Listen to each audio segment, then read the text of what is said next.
بسم اللہ الرحمن الرحیم۔ شروع اللہ کے بابرکت نام سے جو دلوں کے بھید بخوبی جانتا ہے۔ ناظرین کرام، حضرت حوا علیہ السلام کی پیدائش آدم علیہ السلام کی جنت میں داخل ہونے سے پہلے ہوئی، کیونکہ اللہ تعالیٰ نے فرمایا ہے کہ اے آدم، تو اور تیری بیوی جنت میں ٹھہرو اور کھاؤ۔ البتہ حضرت ابن عباس رضی اللہ تعالیٰ عنہ سے اور حضرت ابن مسعود رضی اللہ تعالیٰ عنہ اور دوسرے کئی صحابہ کرام رضی اللہ تعالیٰ عنہ سے سدی نے نقل کیا ہے کہ ابلیس کو جنت سے نکال کر حضرت آدم علیہ السلام کو وہاں آباد کیا گیا، تو حضرت آدم علیہ السلام وہاں اکیلے رہتے تھے اور اجنبیت محسوس کرتے تھے۔ سکون حاصل کرنے کے لیے ان کی بیوی یہاں نہ تھی۔ وہ سو کر بیدار ہوئے تو دیکھا کہ ان کے پاس ایک عورت بیٹھی ہوئی ہے۔ اللہ تعالیٰ نے اسے حضرت آدم علیہ السلام کی پسلی سے پیدا کیا تھا۔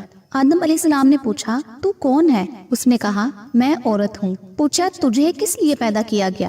حوا نے کہا، تاکہ تو سکون حاصل کرے میرے ساتھ۔ فرشتوں نے حضرت آدم علیہ السلام کے علم کا جائزہ لینے کے لیے ان سے پوچھا، اے آدم علیہ السلام، اس کا نام کیا ہے؟ آدم نے کہا، حوا۔ فرشتوں نے کہا کہ اس کا نام حوا کیوں ہے؟ آدم علیہ السلام نے کہا کہ اس کو حوا اس لیے کہتے ہیں کہ اسے زندہ سے پیدا کیا گیا ہے۔ محمد بن اسحاق نے حضرت ابن عباس رضی اللہ تعالیٰ عنہ سے ذکر کیا کہ حوا حضرت آدم علیہ السلام کی بائیں طرف کی چھوٹی پسلی سے پیدا ہوئی، جبکہ حضرت آدم علیہ السلام سوئے ہوئے تھے۔ پھر اس پسلی کی جگہ کو گوشت سے پر کر دیا گیا، اور یہ بات اللہ تعالیٰ کے اس فرمان سے بھی ثابت ہوتی ہے، یا ایھا الناس اتقوا ربکم الذی خلقکم من نفس واحدۃ وخلق منها زوجها وبث منهما رجالا کثیرا ونساء واتقوا اللہ الذی تساءلون به والارحام ان اللہ کان علیکم رقیبا، جس کا ترجمہ یہ ہے، لوگو اپنے پروردگار سے ڈرو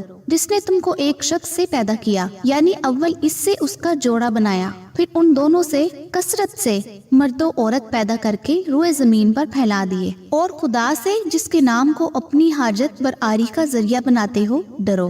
اور اسی بارے میں اللہ تعالیٰ کا یہ قول ہے، وَالَّذِي خَلَقَكُم مِّن نَفْسٍ وَاحِدَةٍ وَجَعَلَ مِنْهَا زَوْجَهَا لِيَسْكُنَ إِلَيْهَا، جس کا ترجمہ یہ ہے، خدا ہی تو ہے جس نے تم کو ایک شخص سے پیدا کیا اور اس سے اس کو جوڑا بنایا تاکہ اس سے راحت حاصل کرے۔ سو جب وہ اس کے پاس جاتا ہے تو اسے ہلکا سا حمل رہ جاتا ہے اور وہ اس کے ساتھ چلتی پھرتی ہے۔ حضرت ابو ہریرہ رضی اللہ تعالیٰ عنہ سے روایت ہے کہ نبی کریم صلی اللہ علیہ وآلہ وسلم نے ارشاد فرمایا، عورتوں کے متعلق اچھی وصیت قبول کرو، کیونکہ عورت پسلی سے پیدا ہوئی ہے، اور پسلی کا سب سے ٹیڑھا حصہ اس کے اوپر والا حصہ ہوتا ہے۔ اگر تو اسے سیدھا کرنے لگ جائے تو اسے توڑ بیٹھے گا، اور اگر اس کو چھوڑ دے گا تو اسی طرح وہ ٹیڑھی رہے گی۔ اس لیے عورتوں کے متعلق اچھی وصیت قبول کرو۔